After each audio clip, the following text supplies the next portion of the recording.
go head-to-head with only one loss each, both falling to Florida State in Seminole territory. North Carolina State was unbeaten in the conference until last week's disappointing loss to arch-rival North Carolina. Leon Johnson again, big hole. Spinning to the secondary and still going. Down to the 20. The Wolfpack will try to heal its wounds as they resume play today in College Park against the 4-4 Maryland Terrapins.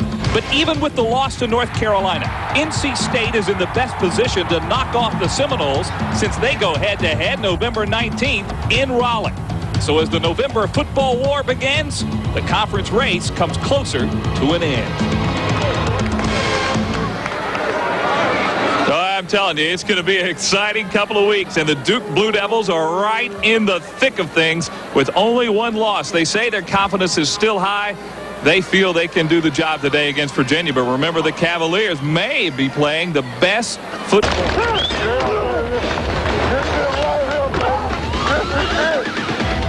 It was the start of the war, the battle of the two conference unbeatens, Duke and Florida State. Chief Osceola speared the ground, then Burt Reynolds picked up the spear. He turned and got both sides of the field pumping. Hey, Burt, that's really big. Play action, handoff goes to Dunn. Finds over the hole to the 25. Cuts to the outside of the 20. 15-10. He's to the 5. 3-2-1. Touchdown, Warrick Dunn. Talk about magic feet. Hey, Duke had some moments of its own. Spence Fisher launches a pass in the end zone. It appears to be intercepted by James Colsey, but no! Corey Thomas takes the ball away for a big Duke touchdown. Now, you want to see big, same play. Spence Fisher gets creamed by Derek Brooks. Spence looks around, sees it's a touchdown. Hey, Derek, how about that, huh? Wake Forest against Clemson. True freshman Brian Kukla. It seems amazing that the Seminoles' last visit to Atlanta 2 years ago. Georgia Tech was 2 years removed from a national title, 4-1 coming in, when Charlie Ward rallied Florida State, 22 fourth-quarter points. That was the game winner to Kes McCorvey. They scored 10 points in the last 3.5 minutes. That was a landmark night. It built the Ward legend. It started to crumble the Tech program. 7-16 since that game. In the ACC, 4-12. They have not beaten a ranked team, not even beaten a single Division 1A team with a winning record since that night. Some veterans saying they're still feeling the aftershocks. Meanwhile, Craig, since that night, the Seminoles have rolled, really have not been tested in the ACC that strongly since, and the defense is playing great quietly. And they were all talking about the offense, how it wasn't performing. Kanell had 400 yards passing last week, and the defense the last two games has been dominating. It's back to the old Florida State defensive football. 80 yards a game on the ground, 106 through the air. They're making plays defensively again. That attitude is back at Florida State. And don't forget, this team has a real chance at a big-time game on January the 1st or the 2nd, and that's what they're shooting for right now, is respect at FSU. And they're going to be rooting for a Miami loss today against Syracuse to jump up, maybe have a chance to play Nebraska for the third straight year. Yep. Meanwhile, tonight in Tiger Stadium, Alabama starts a 5-game stretch that could take them to 13. Joe, where later today on Jefferson Pilot Sports, Florida State will come in to take on the Yellow Jackets of Georgia Tech here at Grant Field at Bobby Dodd Stadium. Along with Jack Corrigan, I am Tim Brando. And Jack, it's that time of the season, time when, yes, bold decisions are being made, and coaches never like to admit it, but they look at the schedule and go, that's a W, that's a W, that may be an L. And if you're Bobby Bowden and your team is as good as his, you're concerned about the dreaded sandwich game. And that's what he has coming off the win over unbeaten Duke and Notre Dame next week. That's right, and when you look at that Georgia Tech record of 1-6, you think not much of a game, but Georgia Tech might be the best 1-6 team in the country.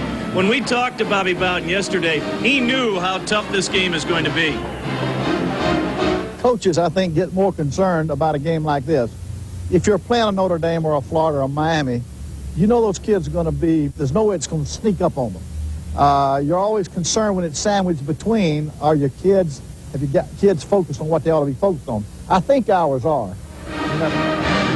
Tommy Luganville has to have a good game, but if you look at his numbers, they're not reflective of a quarterback still looking for his first ACC win. Well, for Tommy, I mean, it's been an adjustment because they've had offensive line problems. They've had running back problems because of injuries. Right now, Tommy's had to do a little bit more than he anticipated doing. I'm probably a type of guy who, if the pressure's on, if I'm going to get hit or anything that's going on, which has basically been the case the last couple of weeks, I end up, I think, making a play. And that's kind of been something that I felt like I've had to do the last couple of weeks because we haven't had much of a running game. And and people just been coming at us and trying to stop our pass. The thing to remember, though, for Tommy Luganbill is that in this game, he does have his offensive line gone for the bulk of the year with him. Therein lies perhaps a running game. Well, C.J. Williams going to try and give him some pop. They certainly need to have some running game today. It should be a good one for Georgia Tech, at least, the opportunity to win. Let's go back to Mike Hogwood. Going on my 5.5 year of college, 10 knee surgeries, 2 ACL reconstructions, 7 scoops, 5 flush outs for staph infection, and the rest were all cartilage removals and scar tissue cleanups. That is the medical resume of Dan Conley, one that has forever affected his football resume. From sophomore season to now 6th-year senior, there have been 10 cuts by a knife on his knee. The scalpel and scope have changed Connolly's college career. I think at one point in my life I could have been a first-round draft choice. I think I could have been one of the greatest linebackers to play college football. But he isn't and won't be because of it. Talk about your knee like it's a detached part of your life, like it's a Siamese twin. It has its own existence. It has its own personality. It is it. It's not just part of you. It's that is it. I mean, if you could imagine, he's done more to me to hurt me than anything I could ever imagine, and I'm just trying to be nice to him right now and hope he takes care of me. Dan might say he took him, or we might say the knee took the player off the field from the Fiesta Bowl at the end of the '92 season through the start of the '94 season. And during that year, while rehabbing from a second knee reconstruct, Connolly was breaking down.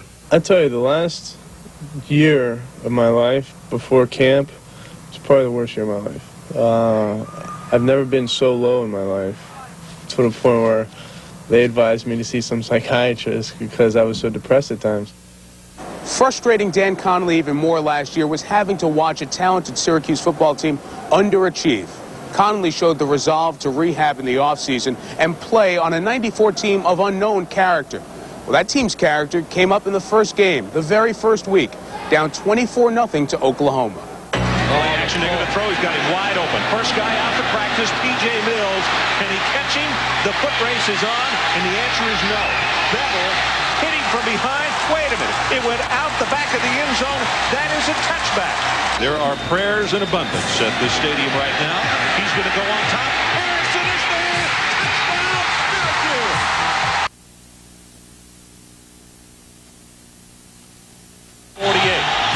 Good placement. He's got the distance, and it is good.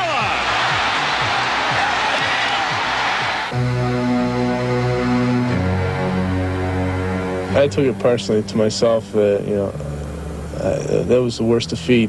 All that anger and frustration of all the rehab hours, I mean, thousands of hours spent in rehab, just came out right there. But for Connolly and the team, the comeback that wasn't was a building block. Dan Connolly's played 48% of the defensive snaps this year, even while missing 2 games. His impact, it's been tangible and intangible. To see him out there, throwing his body on the line and maybe even a chance of walking again and being pain-free the rest of his life, to realize that it means that much to him, you got to respect that, and it kind of makes you play a little bit harder. And he reminds me of one of those olden-day football players. And I watch film on Dick Butkus and those guys, and they'll play with no legs if they had to. And that's the kind of kid Danny is. It's his hands that were busy Miami week. Before worrying about the knee or even the Canes running game, Dan was busy designing a bank in his interior design class. Not the place you'd expect to find a 245-pound linebacker. My projects kind of reflect my type of personality. I'm very neat. At home, everything's in line, in order, and lined up. So when it comes down to very fine detail in these projects, I love it. That love of order is Dan's next problem. Oh, he wants to try pro football, but the knee, may not let him. A man who has shown the determination to go anywhere doesn't know where he is going. Every day I wake up, I have no direction. I mean, I know I'm playing football today, but where am I going to be tomorrow? I would like to be able to sit down with myself and say, listen, after this, I'm going to go to here and then do this. But it's so difficult right now to choose a path in life because this is just one big if. Eventually, it will decide for him. Until then, Dan must follow 2 paths. One that may carry him to the NFL, Another that leads. Bill Lewis was 4-1, poised for an upset over the mighty Noles. Scott Sisson's late field goal had given Tech a 10-point lead with 5 minutes left. Old Bobby was concerned. In his first year in the ACC, he had seen nothing quite like this. The Jacket fans could smell it. But the city of Atlanta had more than just one tomahawk chop to deal with this day. A star in Charlie Ward was born, a miraculous comeback for Florida State. The rest is history. A year later, a national title. And old Bobby hasn't lost an ACC game since. He has the league's #1 offense and #1 defense. For Lewis, the reality of that fateful day lingers as a defining moment for his program. But today, another chance at a slice of ACC history.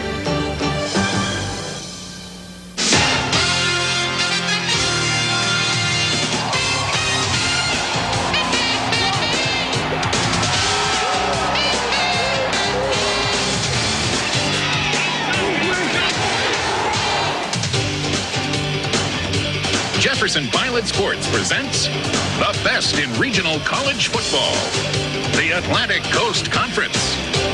Today's Exxon ACC filled sports weekend in the Deep South's five-star city, Atlanta. Today we're live for ACC football. Georgia Tech has Florida State a-calling live from Bobby Dodd Stadium. Hi again, everyone. I am Tim Brando, and by my side is Jack Corrigan. And Jack, clearly, though there are some teams in college football that have been dominant through the years, this is an emotional game. And that game 2 years ago is just another illustration. I don't think there's any question when you look at what has happened to these two programs since that point, what effect that game had on both these programs. When we had a chance to talk to Bobby Bowden yesterday, he really underlined how big that game was. I really think if they had beaten us in 1992, I bet you he would have gone to a major bowl that year, possibly won the conference, you know, and maybe got him over the hump. The numbers truly tell all, don't they? 7-16 overall for Tech, 4-12 since the loss. For Florida State, not a loss, and look at the margin of victory for Bobby Bowden. They need a big win over a big team like Florida State. Lord, I hope they don't get this one. That's what they need, though. They have come so close and seen it snatched away. It'll give us an opportunity to really make an impact nationwide, because beating a Florida State team will get the attention of the entire college football world. Bill Lewis hopes to shock the college football world, and to do that, he'll need help from his quarterback. We'll talk quarterbacks when we return to Grant Field at Bobby Dodd Stadium. No, and Jack, when you look at these two teams matching up, at quarterback, clearly Georgia Tech has reason to be optimistic. They, along with Florida State, are in the top 10 in the nation in passing. Two different styles of quarterbacks, but two very efficient quarterbacks. Danny Kanell and Tommy Luginbill are first and second in the conference in total offense. Kanell, the big classic drop-back passer, good ball faker. Tommy Luginbill, he'll do whatever he has to do. He's that feisty little guy who's not afraid to shake things up in the huddle or out on the field. I like watching him play. How they play will determine how this game goes. As good as Florida State is, remember, Danny Kanell hasn't done it on successive weeks. Bobby Bowden hopes he changes that today. You're back to Bobby Dodd Stadium. Florida State and Georgia Tech set to get underway. You're on Jefferson Pilot Sports. We welcome you, Tim Brando, along with Jack Corrigan. Just a beautiful day. We anticipate more clouds as the day progresses. Bobby Bowden, in his 29th year overall, looking for his 7th ACC victory this season. Of course, a national championship in his many years. And Bill Lewis, the 1991 Coach of the Year at East Carolina, when Jeff Blake led the Pirates to that victory here in the Peach Bowl. Subsequently, he received the opportunity to coach here at Georgia Tech, now in his 3rd year, and a critical game for him. Nathan Perriman, number 32, is back deep along with Lethan Flowers to receive the kick from Dan Mowry. Georgia Tech will have the ball first, but interestingly, Florida State won the toss and deferred. Generally speaking, Florida State, you'd think, would want the football. Well, their defense has played so well of late. I think Bobby deciding to let his defense establish the tempo early. We'll see if that pays off.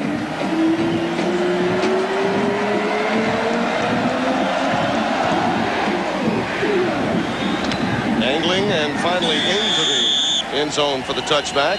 And Georgia Tech will operate at their own 20-yard line. Tommy Luganville. As we mentioned earlier, the numbers not reflective of a quarterback looking for his first ACC win, but with the numbers he posted in junior college, everyone had high anticipation for him. Well, he beat out Donnie Davis, who was the starter a year ago, a highly touted high school quarterback, but Luganville came in and won the job. C.J. Williams will be the lone setback behind him. And the quick out goes to Zachary. He's up to the 22-yard line, quickly to cover Todd Reboll. And now a look at the Burger King starting lineups. We look at the backs and receivers that will be with Tommy Luganville. Zachary, second down and 8 after the pickup of 2 on the first pass play to Zachary. Long count from Luganville. Slanting off tackle. C.J. Williams with a first down. Devin Bush made the stop out of the linebacker hole for Florida State. As is Wadsworth the nose. That'll be well worth watching with Michael Cheever back in the Georgia Tech lineup, that matchup. But of course, Alexander and Brooks, the guys most important to watch. Clifton Abraham is an outstanding cover cornerback. 1st and 10 for Tech. Luganville over the middle and incomplete. And Brooks had an opportunity for the pick. Darrell Bush was also in the vicinity. And Tommy Luganville had a face full of Derek Alexander. Alexander, the lightning quick big man on that defensive line, number 90 for the Florida State Seminoles, the All-American, might be the best down lineman in the country. He will be in the Tech backfield throughout the afternoon. A magnificent pass rushing team, but they have been exploitable against the run up the middle. That's what they'll do again. And a healthy pickup for C.J. Williams again out to the 38-yard line. And Darrell Bush again in on the stop. Youngster from Altamont Springs, Florida. Good down block by Chuck Verneau, and Brian Brady pulling through to be the lead blocker on the play. Got a piece of Todd Reboll and gave Williams a little extra space. Got about 5. 3rd down situation. They at least pushed it out enough, Tim, that if they have to punt it away, they're going to pin Florida State deep. Trips set with wide receivers at the top of your screen. Luganville has room to run, but throws instead. It's complete. Charlie Simmons has a first down. Corey Fuller, the left corner, senior out of Tallahassee, makes the stop, and they'll move the chains for a second time for Georgia Tech. One of the things you like about Tommy Luganville is he makes things happen. Drop back to pass. He had an out route planned out of the trips formation. Saw some space, stepped up, and Simmons got away from a linebacker. You're going to get that matchup once in a while. Charlie Simmons at 205 pounds is a wide receiver. He'll get paired up with a linebacker and have an edge speed-wise. Luganville hands to C.J. Williams, this time stopped after a yard gain by Andre Wadsworth. The freshman from Miami, Bobby Bowden, says has clearly been the surprise story of the down line for this Florida State team this year. You expect the pass rushing from Brooks and Alexander, but against the run, Wadsworth has been a story. Well, he got an opportunity to play when Enzo Armella, the starter, got hurt against North Carolina, and the youngster has certainly taken advantage of it. They call it no gain. 2nd and 10, and Williams off the left side burrows down to the Florida State 41-yard line. Sean Hamlin, the sophomore out of Hampton, Virginia, just into the lineup. Size at tailback. Williams gives it back to them at almost 190.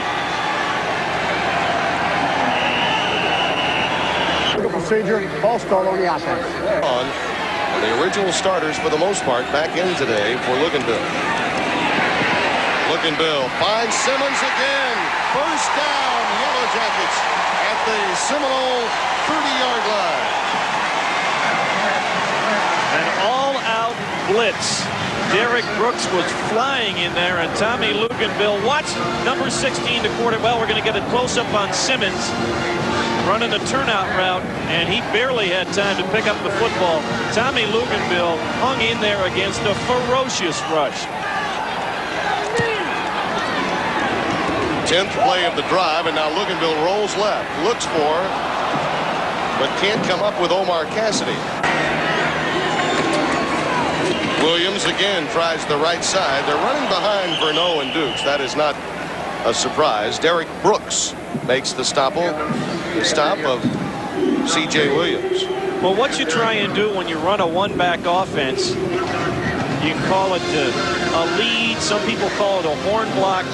See, what they do is you have a down block from the center and the front side guard, and the backside guard loops around like a fullback would do to lead through the hole if you had a two-back set. 3rd and 9. Zachary in the game. Up at the top of your screen in the slot. Jason Bender to the bottom of your screen. Luganville. Finally, the protection gets away, and Luganville fires it deep for Bender. Incomplete in the end zone. It'll be 4th down. Bush and Fuller back in coverage, but that time just a coverage situation for the Florida State secondary. They did a nice job.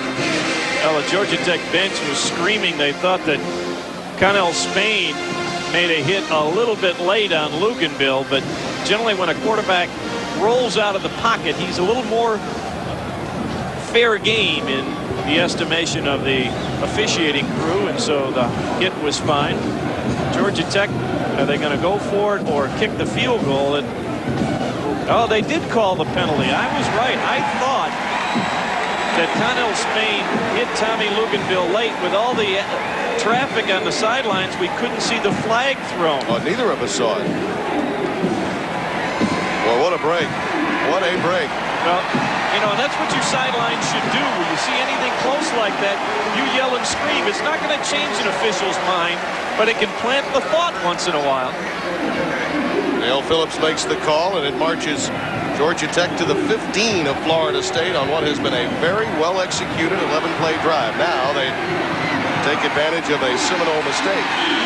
1st and 10, Georgia Tech. Williams the lone setback. Simmons at the bottom of your screen. Tight end set right now. And movement again along that front. Brian Bravey this time, the senior from Farmingville, New York. Quickness is not quite as important of a factor, and that's what they're trying to do with Papashek and Vance in the ballgame. Vance at the bottom of that line. And here's Williams running off the left side. And again, healthy yardage. Roberson, 47, the senior from Lake Wells, Florida, in on the stop. But for the most part, the running plays off tackles have been good for 4 or 5 yards each time. Well, and to finish my point, what you also do in that situation, you get Papashek blocking on Derek Brooks instead of allowing Brooks to roam free. Derek did a very fine job of getting off the block and making the tackle. There you see Williams averaging 4 yards per carry early in the game. 2nd and 14. Little curl, and Bender couldn't come up with it. Jason Bender has become a favorite target for Georgia Tech and Tommy Luganville in recent weeks. Far more catches than at any time in his career here. Well, it was the right play call. Derek Brooks, the outside linebacker on that side, was blitzing, and they were running the little quick fold screen with the wide receiver into that vacated area, but Jason took his eye off it and didn't put it away. Donnie Davis in the game. Split wide to the bottom of your screen. Omar Cassidy to the top. Out of the shotgun. It'll go complete to Zachary, Cedric Zachary. He's cracked down by Sean Hemlett. Short of the 1st down, but in the middle of the playing field, and that would be ideal for Chris Leone.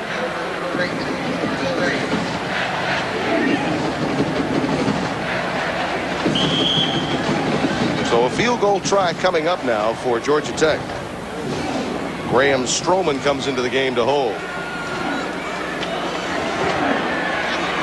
They'll spot it at the 23, so a 33-yard opportunity. It's good. And Georgia Tech gets the early lead, 3-0 against the Seminoles. So a confidence builder indeed for the underdog early on here in Atlanta. Georgia Tech by 3. An opening drive and puts points on the board, just what they wanted to do. Leone with the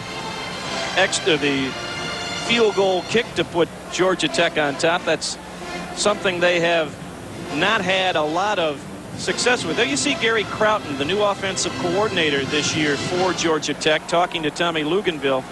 At the beginning of the season, Tim, Gary was up in the press box, but now they've brought him down on the field maybe to have that closer contact to Luganville. The Leone field goal of 33, getting Tech on the board after 15 plays.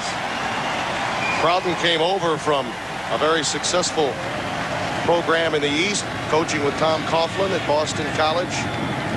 Had great success there, himself a quarterback in his playing days.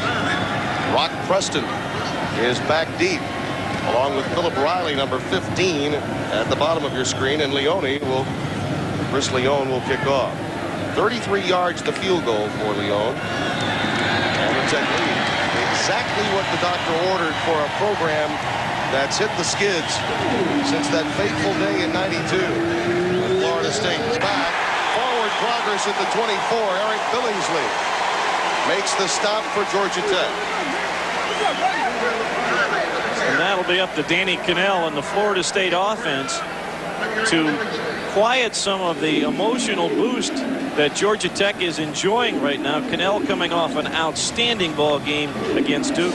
Tim, he was as good in the first half against Duke as any quarterback I've seen this year. He was outstanding. Still the question, can he put it together back-to-back weeks? And you see the 9 interceptions, something that the Georgia Tech linebacking core would love to make use of today. Dunn and Crockett are the backs, and they dot the I behind Danny Kanell. Dunn. Warrick Dunn. 6-7 yards, sliding off the right side as Hendricks and Hickson combine on the stop for Georgia Tech. And let's take a look at Georgia Tech's. They've done a lot more two-back sets. Zach Crockett is a wonderful blocker at fullback. We talk about the Georgia Tech offensive line getting back together. Likewise for Florida State for a lot of different reasons. They're all together again. Georgia Tech's defense has quite a job at task today. First back through, Zach Crockett, stopped by Bill Noose. And here's that Georgia Tech defense. Well, particularly on the defensive line, when you talk to George O'Leary, their defensive coordinator. Kes McCorby is the receiver at the lower portion of your screen. Slot right. On 3rd and 1, I don't know. Crockett stacked up by that defensive front. The addition of Witherspoon can't hurt at that tackle spot. He and Freddie Koger, a senior out of Pittsburgh, Pennsylvania. The guy at the bottom was Ron Rogers, the redshirt freshman linebacker. Plays like this, Tim, low man wins. That time, Georgia Tech did a great job of submarining the Florida State offensive line. You rarely stop Zach Crockett shy of a first down, but they did on that play. A little more for the Tech faithful to be energized about. Bobby's showing no inclination of punting this ball away, even though they're just at their own 30-yard line. Well, this is one of those situations where a coach of a program like Florida State many times will say, hey, look, we're the Seminoles. We're the kingpins of this league. You guys have been on the skids since we beat you in '92. And defensive coordinator George O'Leary, his troops have an opportunity to come forward and say, wait a minute, we can take you. And now a timeout has been called. They'll take some time to think about it. We'll return after these messages from your coordinator, thinking a little bit about, well, maybe we shouldn't do this. Actually, Mickey, on the defensive side, he would be thinking, my goodness, we don't want to put our defense in a hole. Here's the punt from Sean Liss, and here comes the flag. Such is the case when you're struggling. Lethan Flowers does call for the fair catch, but Liss is hurting. C.J. Williams came through there. And he's guilty of roughing the kicker here. Tried to avoid him, but rolled right into Sean Liss as he came down. Watch. Yeah, no doubt. Well, you work in practice on the angles a player is supposed to take to the punter. But I think you see more roughing the punter penalties, Tim, when the block is straight up the middle as opposed to the side, because it's just harder for that guy to avoid the kicker. And this ends up being a 15-yard infraction because Williams rolled into the plant leg of the kicker while he was still in the air. So that's a good call by Dale Phillips' crew.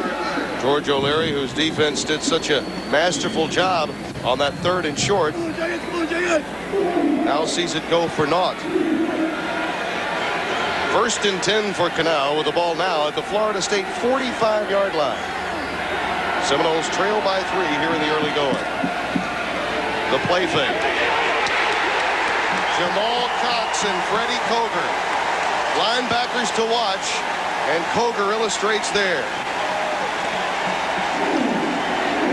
Watch Coger from the right side of your screen. He just runs around Forrest Connolly's blocking attempt. Make that Jesus Hernandez, who was the right tackle trying to block on Freddie Coger, the senior out of Pittsburgh, the junior college transfer, gets the sack for a big loss of 9. 2nd down and 19 for Danny Kanell. Tiger McMillan is coming to the game. They'll utilize him as a receiver. And they give it to Dunn. Warrick Dunn finds the seam and gets that yardage back. Don Hickson, the right side linebacker out of Blackwood, New Jersey, a senior, 6'3", 230-pounder, made the tackle. When you are the opposition playing against Warrick Dunn, every time he touches the football, you hold your breath. Jamal Cox just overran the play a little bit. Good block by Clay Shiver, the center, to give the crease to Warrick Dunn, and all he needs is a crease. Yeah, he had to get off of McNeil's hip. McNeil actually had slowed him down just a bit. The right guard for Florida State. 3rd and 7. Kanell with plenty of time finds McCorvey on the curl-in at the 40-yard line. Mike D., the sophomore from Fort Walton Beach, Florida, made the stop. When Florida State goes into its multiple receivers set look, they do a lot of crossing, lots of changing. Watch the setup here. You had Ellison cross underneath. That chases Flowers, the cornerback, away from the play. And when McCorvey curls a little deeper, there's no underneath help for the deep safety. 1st and 10. Again, the play fake. Kanell goes deep to the end zone. Incomplete. Andre Cooper, the intended receiver, Nathan Perriman, was back there in coverage and did a nice job of staying with him. Bobby Bowden is going to do that. He'll hit for the home run. He'll toy with you for a while, but they like these quick hits. Cooper is 6'2". Perriman is just 5'9", and he got up first, but good effort by the Georgia Tech cornerback, Nathan Perriman, to strip the ball away from the intended target. It would have been a 40-yard touchdown. The question for George O'Leary is how many send at Kanell or to play coverage. That'll be in his mind throughout the course of this day. 2nd and 10. Kanell complete to the 31-yard line to E.G. Green, freshman out of Fort Walton Beach.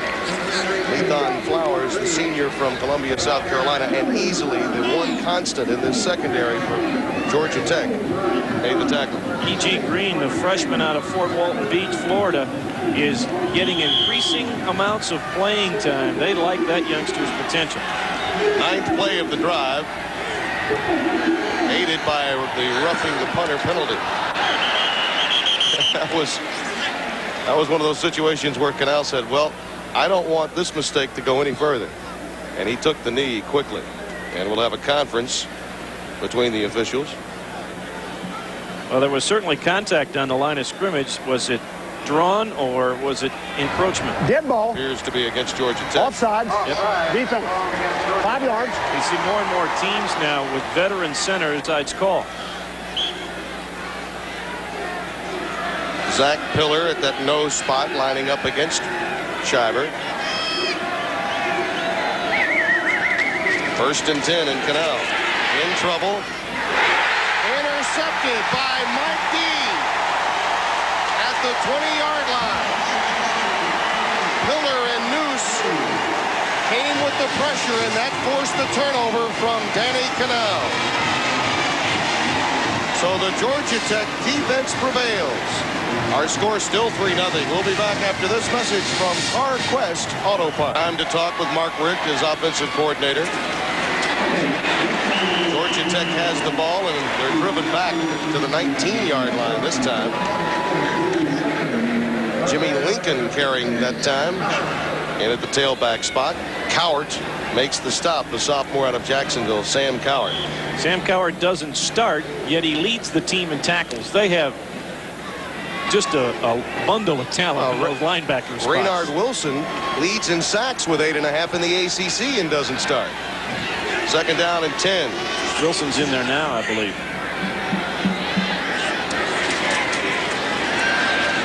There's that little pass, little shovel pass to Jimmy Lincoln. Beyond the 25 to the 26, Orpheus Roy made the stop. Not a bad idea, though, for Georgia Tech to pick up a little positive yardage, and they have, going north and south.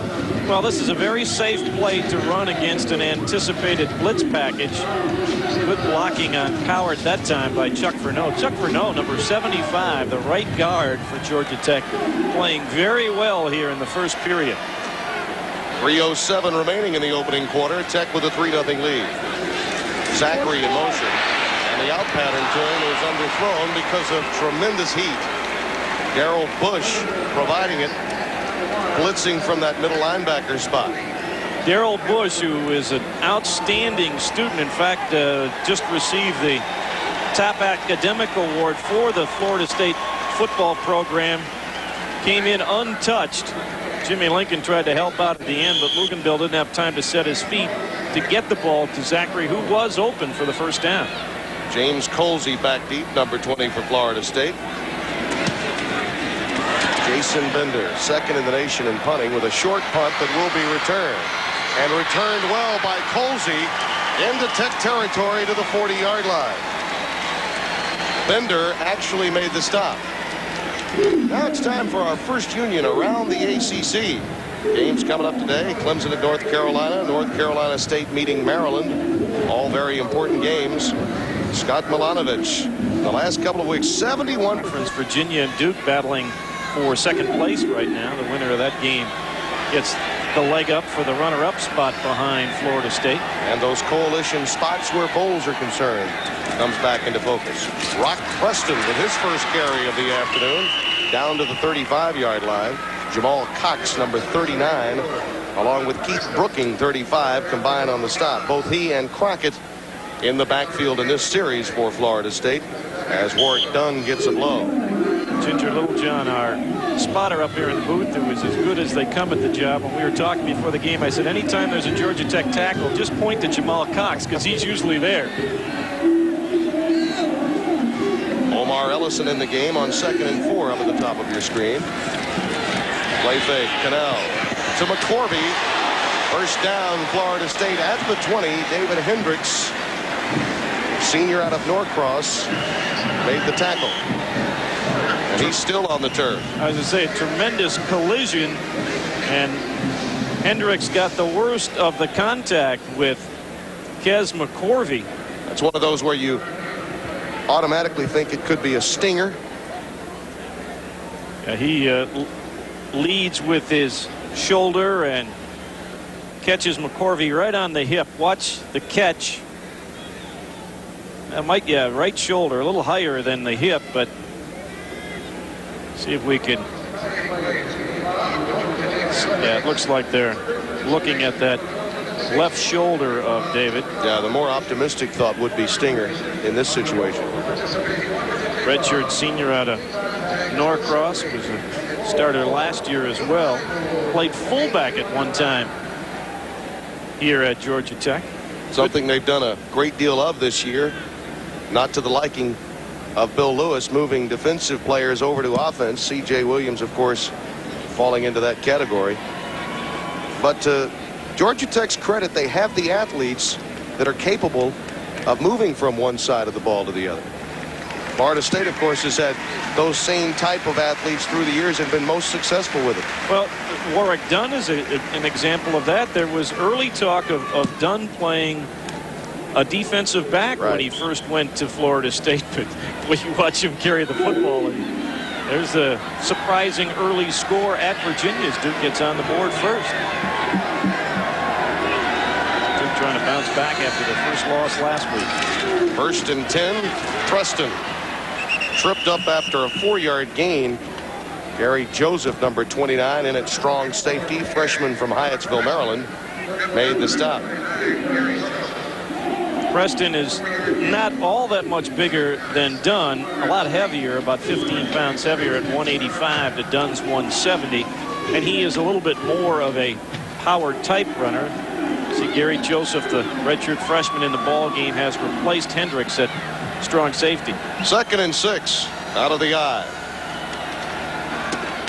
Preston burrows over the right side yet again.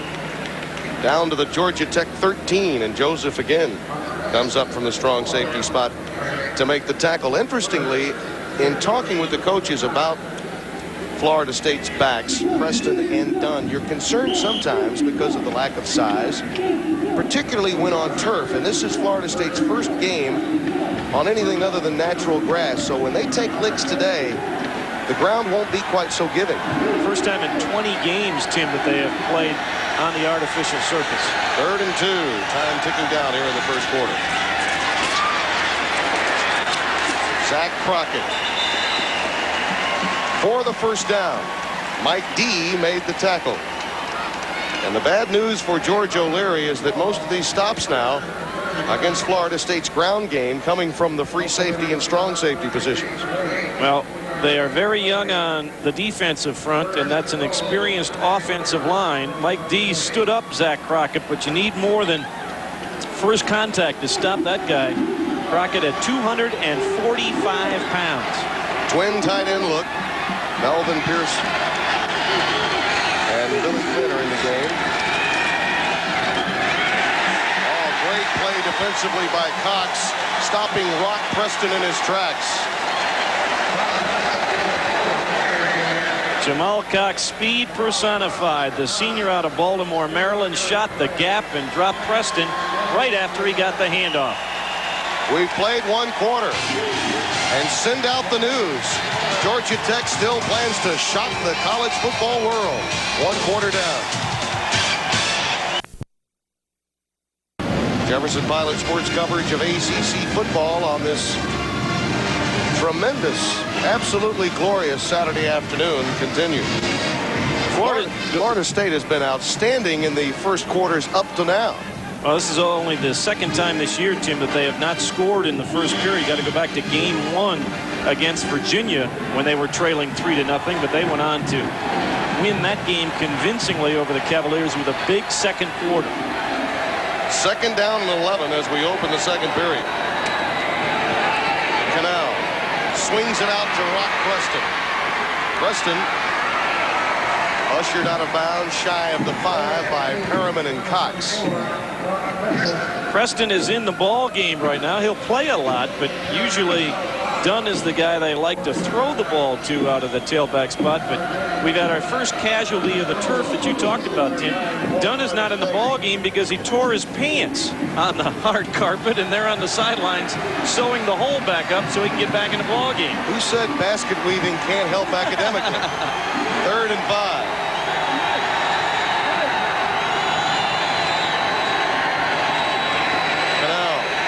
Time. Oh, great pass for the touchdown to Pearsall. The tight end broke free. 6'1", 242-pound freshman for the touchdown. Pearsall was providing blocking, checking for any kind of blitz, and when it didn't happen, he slipped away, and Danny Kanell hits him for the score. Dan Mowry will try the point. Missed an extra point last week, you'll recall. This one is right through the middle.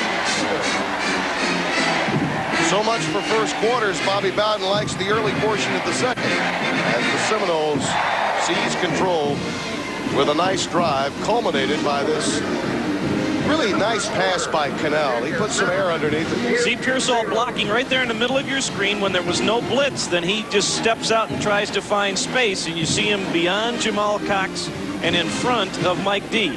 Block, block, block, nobody there. Slide out. He got helped as well by the fact that Patrick McNeil, the guard on that side, rolled to his right to provide blocking support as Kanell rolled right, and you ended up getting a crossing route between a guard and a tight end, and it worked out.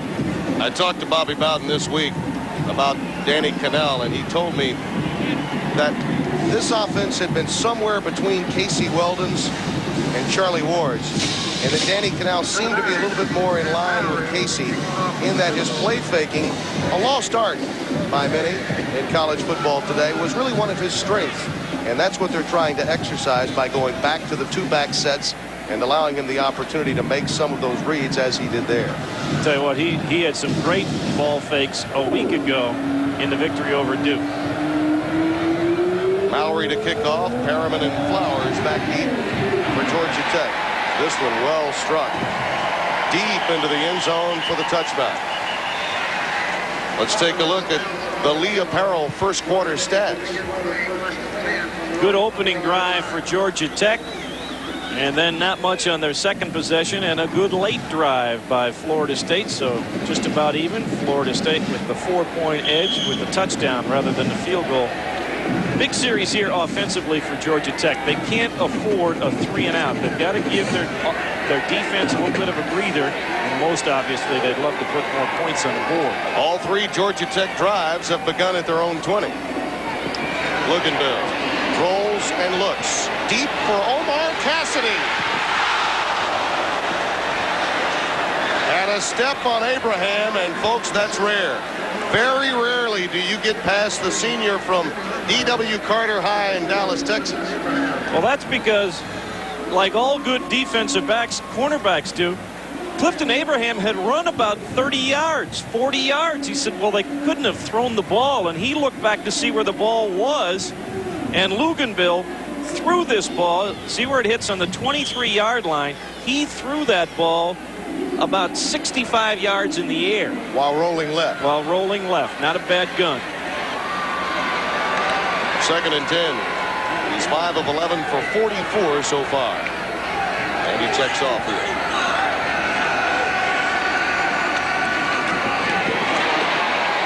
C.J. Williams back in the game. And again, they're running off that left side. Behind Brady, McGee, and Cheever. Devin Bush made the stop. Watch the right side of your screen. Good seal block by number 59, Curtis McGee, the left tackle. That enabled C.J. Williams to slide outside and get good yardage. Third down conversion, very important for Georgia Tech today. And they've had a number of 3rd and 4s and 5s. Out of the shotgun. Again, Cassidy gets away, and it's overthrown. Now Luganville will take responsibility for that one, I'm sure. That was a little fake in on that quick curl, and then Cassidy went deep. He had Cassidy so far beyond the coverage. And Tommy, you just, again, that's a credit to the Florida State quickness up front. Luganville just didn't sense that he had time to wait for Cassidy to get farther downfield. You throw it sooner than you want to. Only Todd Sauerbrunn of West Virginia has a better punting average than Jason Bender. He had a poor punt in his last opportunity. That one he barely got off. Colsey backs up and takes it at his 23. Colsey ridden out of bounds at the 33-yard line. And now takes an assistant coach with him. Ron Rogers took him out of bounds. Colsey still down. That's that hard surface there on the outside of the track. That's not just turf, that's cement. And he'll stay down for some time. 13:47 remaining, second quarter. Florida State with the lead. Stuff. We all want stuff. And landed on cement. Florida State has the ball at the 35-yard line with Warrick Dunn and Crockett in the backfield behind Danny Kanell.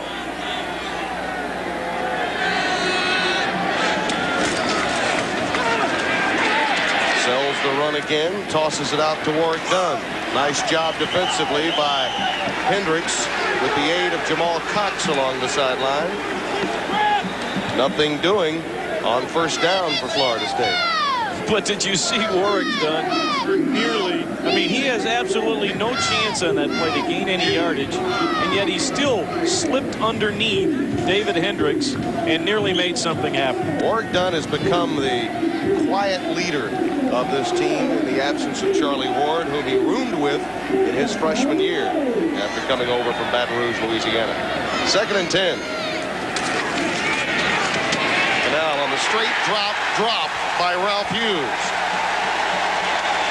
When George O'Leary is sending linebackers, it generally comes from that left spot with Koger and Ralph Hughes to this point. 2 sacks from that position today. Ralph Hughes, the redshirt freshman out of Montgomery, Alabama, lined up like a defensive lineman, but he is a linebacker, as Tim indicated, so he has good speed and pretty decent size at 6'4" and about 240. Moriano is coming to the game in the offensive line at right tackle for Bobby Bowden. 3rd and 20. He lofts it deep for Omar Ellison. And we've got a marker down. Nathan Perriman may be guilty.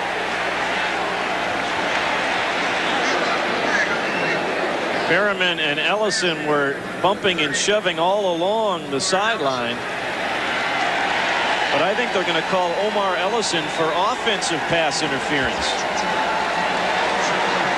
which I'm sure Georgia Tech will decline, and that's exactly what Dale Phillips tells us. Wow. Well, Ellison with the shove right there, and I'm sure Omar's saying, I'm trying to get to the ball, but once the ball is airborne and that defensive back has established position, as long as he's going for the football, he has as much right to it as the receiver. You're right, but you rarely see that call go that way. Lethan Flowers is back deep. Sean List will punt it away on 4th and 20. The sun is out here in Atlanta. Short punt. Flowers lets it bounce. There's where the turf can kill you. Look at that. My List is really hurting, Jack. Remember, on that roughing the kicker penalty, he came up gingerly. That time, though he got plenty of distance, he also got plenty of hurt in just trying to execute that punt.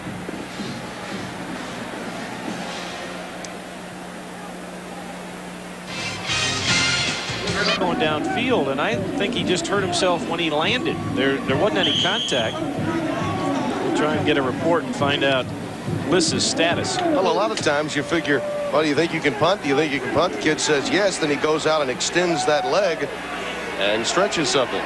Jimmy Lincoln is in the game in the backfield now behind Luganville, as yet again Georgia Tech opens a series inside their 20-yard line. Straight drop. Luganville sidearmed that one incomplete, intended for Cedric Zachary. Sean Hamlet was there in coverage. He had Cassidy breaking free, or make that Zachary breaking free across the middle. Tommy has misfired now on his last 3 passes when he has had guys open. The 2 long balls for Cassidy, and that one over the middle to Zachary. 2nd and 10. And again an audible. Here comes the pressure. Over the middle, complete. Zachary has been his favorite target to this point. Hamlet makes the stop at the 35-yard line. Good for a Georgia Tech first down. You have to have a receiver who's willing to work over the middle because you pay a price for it. Just ask Cedric Zachary, the junior out of Decatur, Georgia.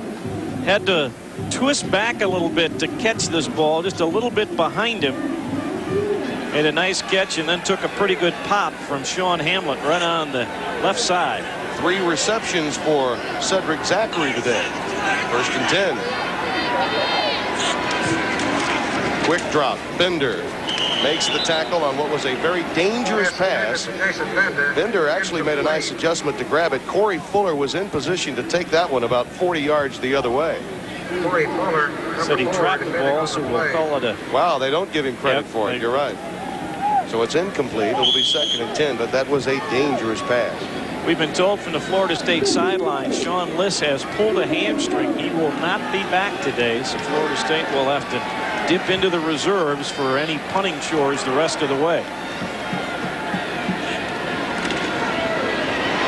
Luganville. There's it out for Simmons, incomplete, and he's asking for interference from Clifton Abraham. He feels he had been held up. Well, when you are a cornerback and you sense that wide receiver doing a hitch and go or an out pattern and up the sidelines, you have to disguise it, but you have to try and get a piece of him, and that's what Abraham did, enough to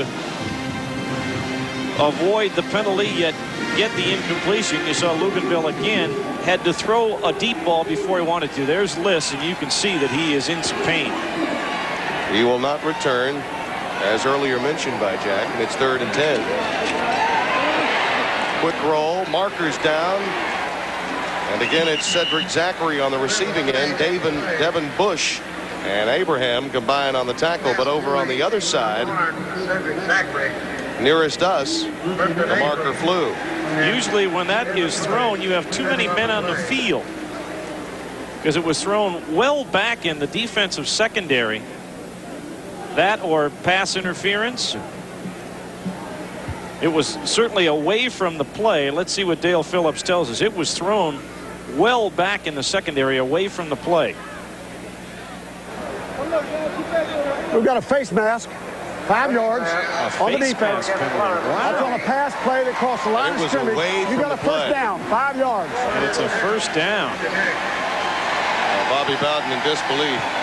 It has to be somebody grabbing the face mask of a receiver. This is the play, so this is not where the penalty took place. This was the little out route to Cedric Zachary.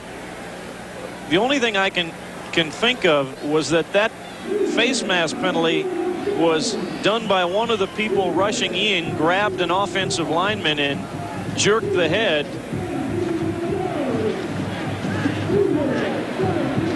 Boy, what a big break for Bill Lewis's club, and he's had a few of them in this game. When you think back,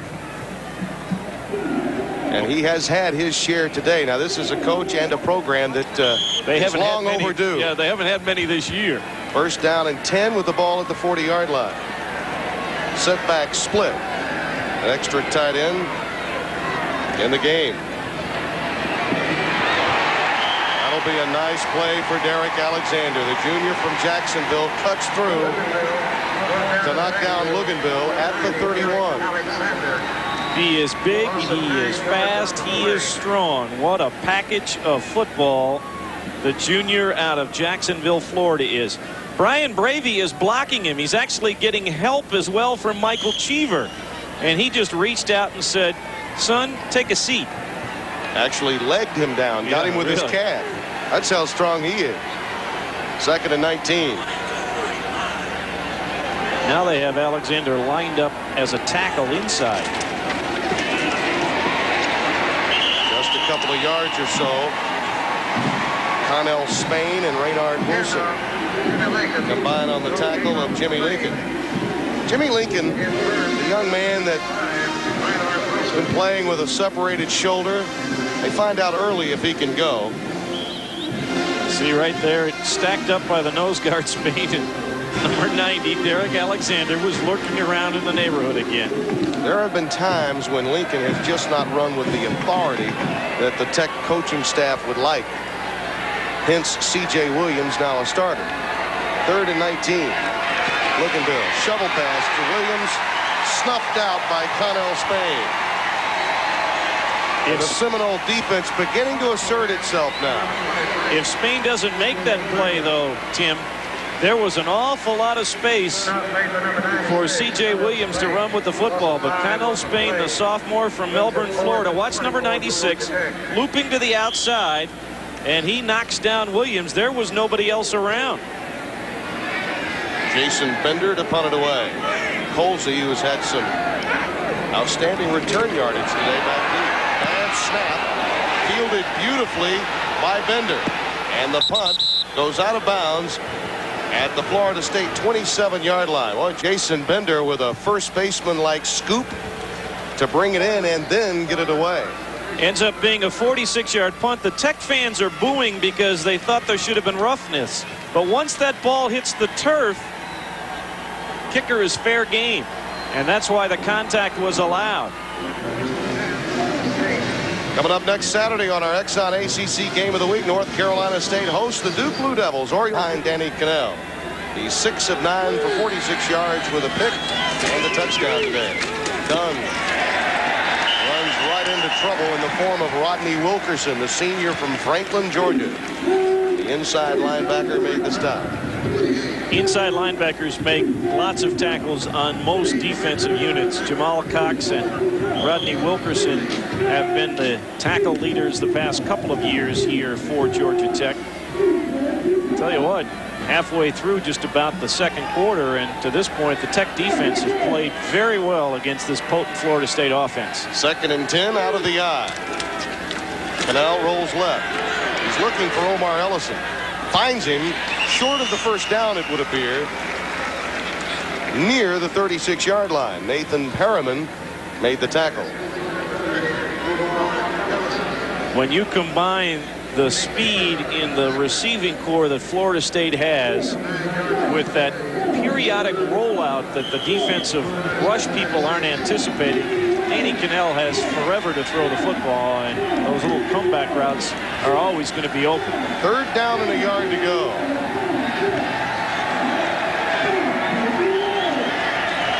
Out of the eye set.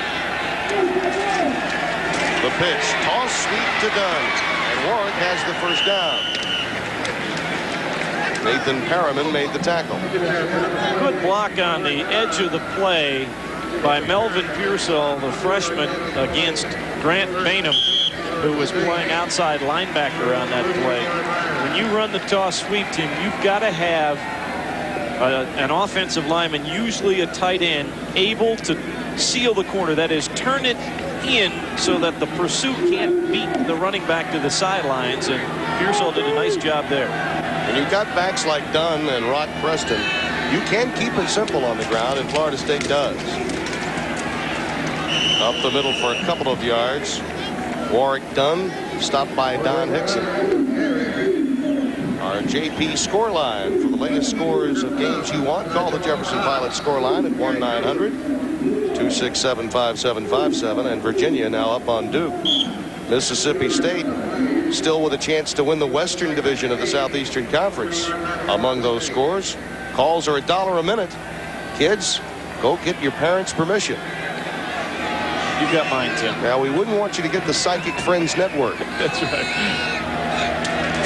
2nd and 8. Play fake for Kanell. Over the middle to McCorvey, incomplete. Nice pressure again coming from the forward wall. James Richards, the defensive tackle freshman from Calhoun, Georgia. You talk down linemen defensively for Georgia Tech, you can always say freshman. Calhoun did a good job of just a power rush to get by Chad Bates. Denied Kanell the chance to throw the ball, to finish his throw, and stayed high. And McCorvey couldn't quite come down with it. 3rd and 8. The crowd rises to attention at Bobby Dodd Stadium.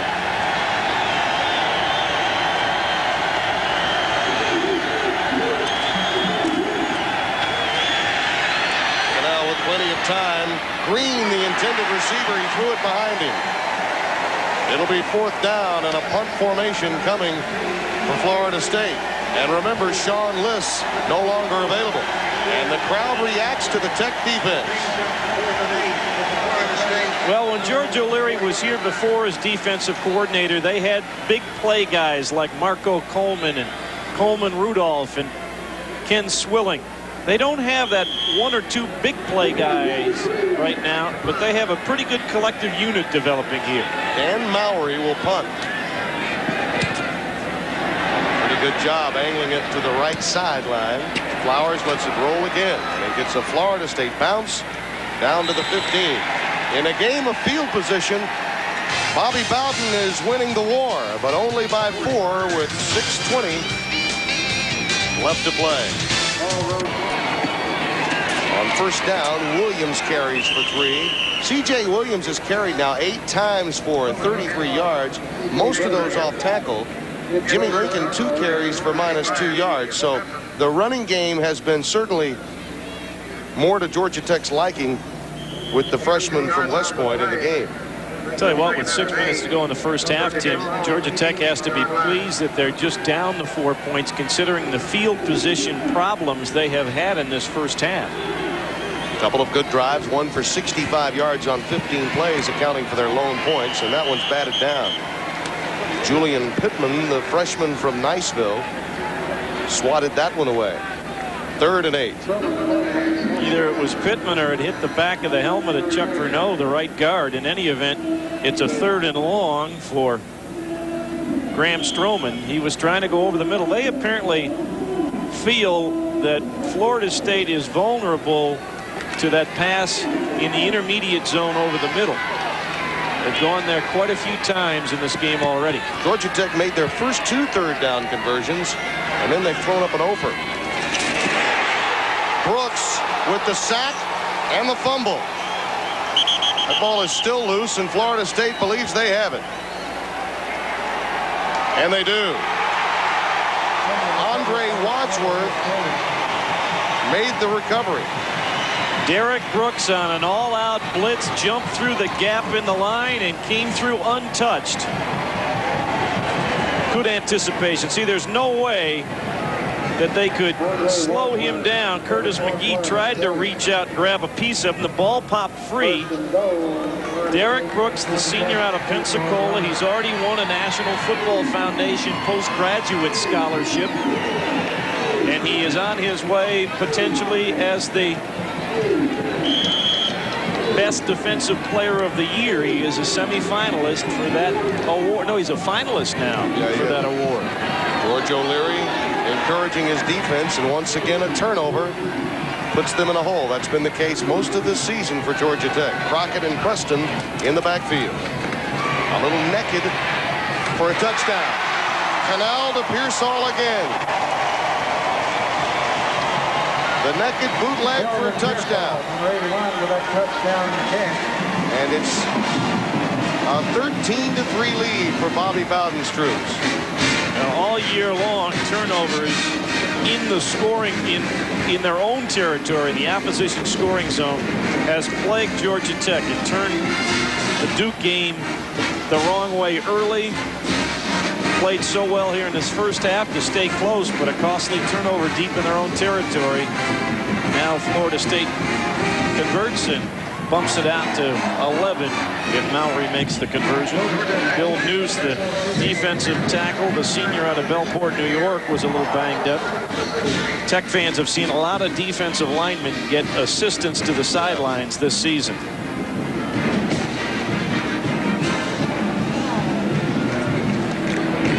Give Florida State's defense a lot of credit. They noticed Stroman was in the game, decided to shake it up a little bit, come with a blitz. And not only did Brooks make that hit, but Todd Rebold got a hat in there to spring that ball loose and allow Wadsworth the opportunity for the recovery, and that leads to this naked bootleg for the touchdown. Good bootleg action, and there's no way that the linebackers can't move with the play action. And once he got outside of Freddie Koger, Kanell had the opportunity to square the shoulders, find Melvin Pearsall, and hit the freshman tight end for his second score of the afternoon. Very important now for Bill Lewis to pull the right string with the quarterback situation. Luganville and Stroman. You have to believe Luganville is a player that is a tremendous competitor. Bill Lewis made the comment to me that he felt that the youngster just thought he had to make too many plays, and there were times when he would force it, and a couple of those open misses, I think, loom largely in the decision to bring Stroman into the game. He missed a wide open Omar Cassidy a couple of times. Well, it looks like Luganville is going to go back in the ball game. He's down there talking to Gary Croughton right now.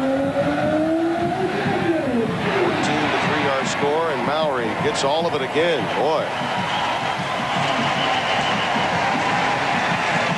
The announcers for today's game are selected competent. The Olympic towers for the athletes as the world's greatest make their way here in '96. Pretty good sports weekend in Atlanta this weekend. C.J. Williams runs into trouble. Sam Cowart. They nickname him NFL, and it's easy to understand why. That's an NFL prototype right there. Loss of a yard. It'll be 2nd down and 11. 6'3", 240 pounds. A sophomore out of Jacksonville. He's a high school All-American. Is on his path, as you described it, to be playing football long after his Florida State days are over. Donnie Davis is in the game at wide receiver. A trips formation. Receivers down to the lower portion of your screen. 2nd and 11. Looking Bill finds his man out of the backfield. That's C.J. Williams. Stopped at the 23, and Cowart again there to make the stop. Now, with the exception of that first drive when they were able to garner field position, Georgia Tech has had to go the long way throughout this first half. And the inability since that first drive to convert on 3rd down has contributed to that tilt to the field, if you will. Yeah, the confidence shaken at quarterback with those misses by Luganville on consecutive drives. 3rd and 7. Low snap, but he handles it well. Lofts it complete to Williams, and it should be a 1st down. Well, that'll help Luganville's confidence. He hit the deck hard as he released that ball. Coming up gimpy, a knee or an ankle, but he doesn't want to come out. It was Peter Boulware, number 58, who was making the hard charge from the outside. Tommy got it off, and I'll tell you what, that's awful close to being late, because he had certainly thrown that ball and it gotten away. I guess no call made because Boulware was trying to slow down, but what happened, he rolled into the legs of the Georgia Tech quarterback. His brother, Raleigh Boulware, wears number 97 and plays defensive tackle for Georgia Tech. Williams runs into a bevy of Seminoles at the point of attack. Derek Alexander down at the bottom of the mix. The Florida State defensive unit was not happy about allowing the 2 scores in the 2nd half last week to the Duke Blue Devils, and I'm sure the opening drive that culminated in the Tech field goal did not help their temperament. 2nd down and 10. And what has to be considered a key drive for the confidence of Tommy Luganville. Boy, what a play. They're coming from everywhere now. Peter Boulware again. The big defensive end makes his presence felt. At the 22-yard line, they'll mark it 3rd down and 19. Boulware is almost like a linebacker, 6'5", about 240 pounds, and nobody blocked him. I don't know if the scheme was such that they hoped the bootleg action would get Boulware to chase the play the other way, but he just took a bead on Tommy Luganville and nailed him.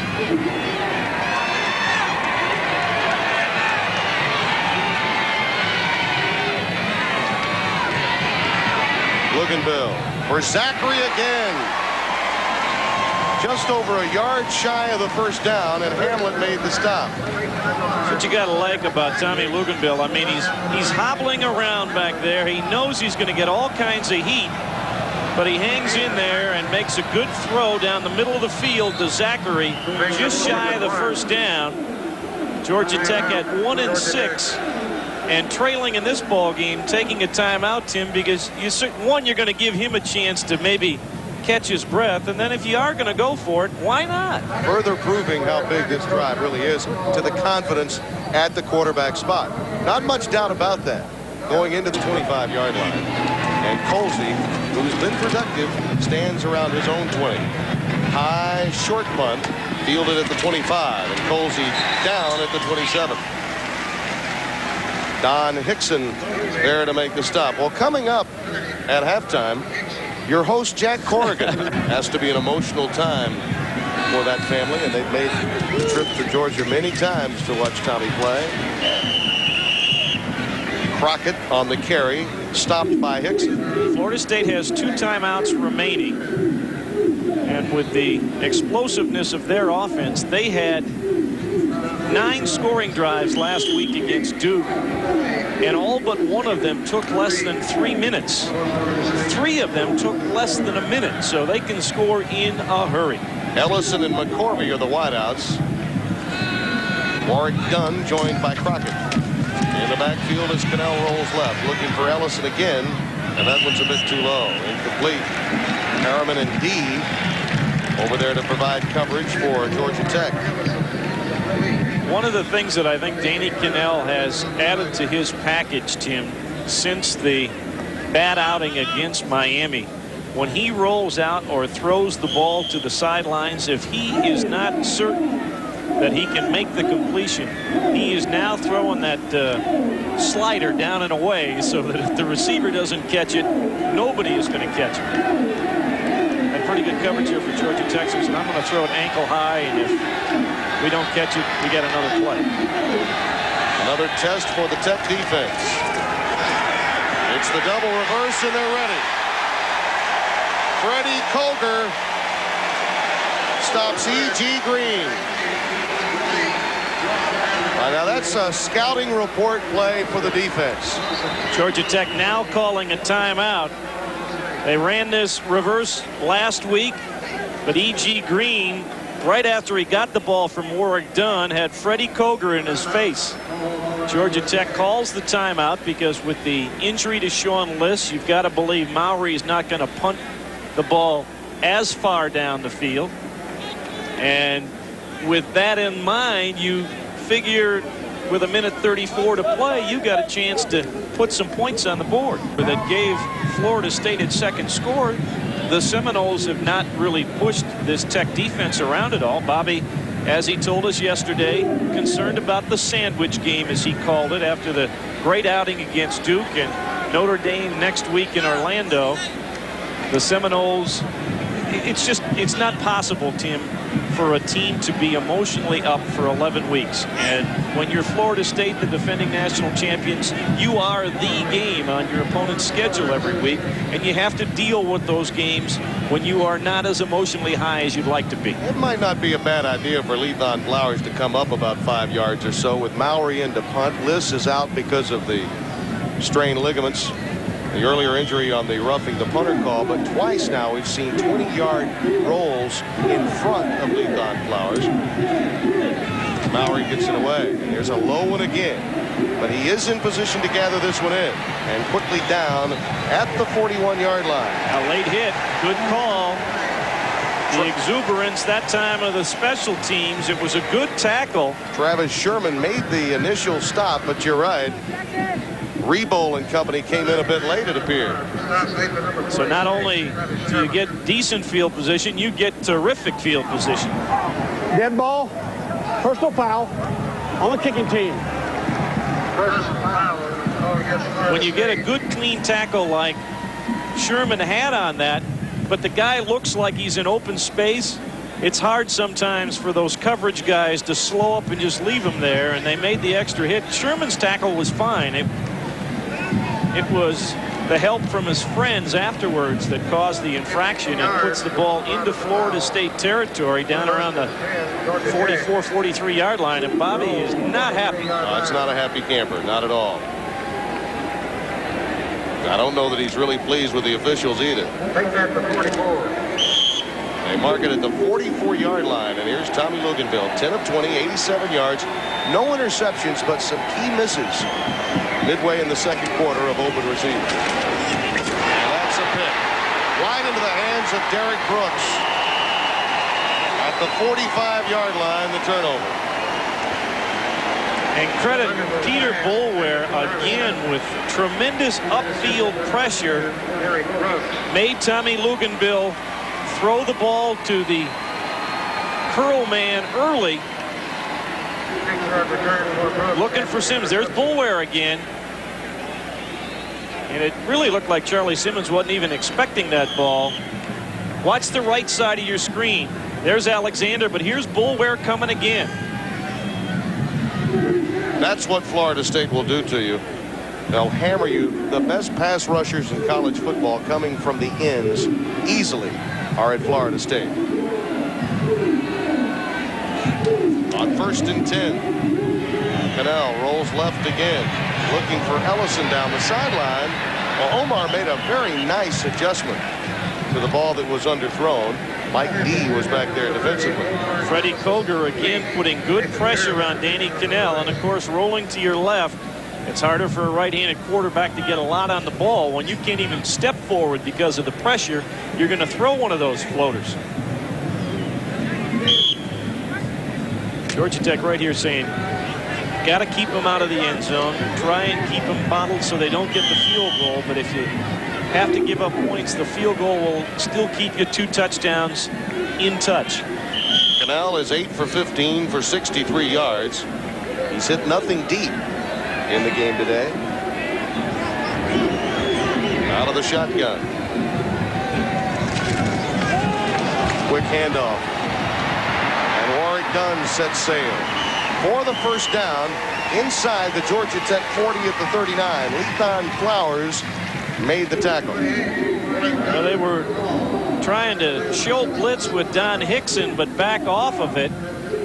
But what had happened with Hickson inside, he was able to be sealed by the right side, Laureano and Hernandez and company, and that enabled Dunn to get to the corner. And when he does, watch out.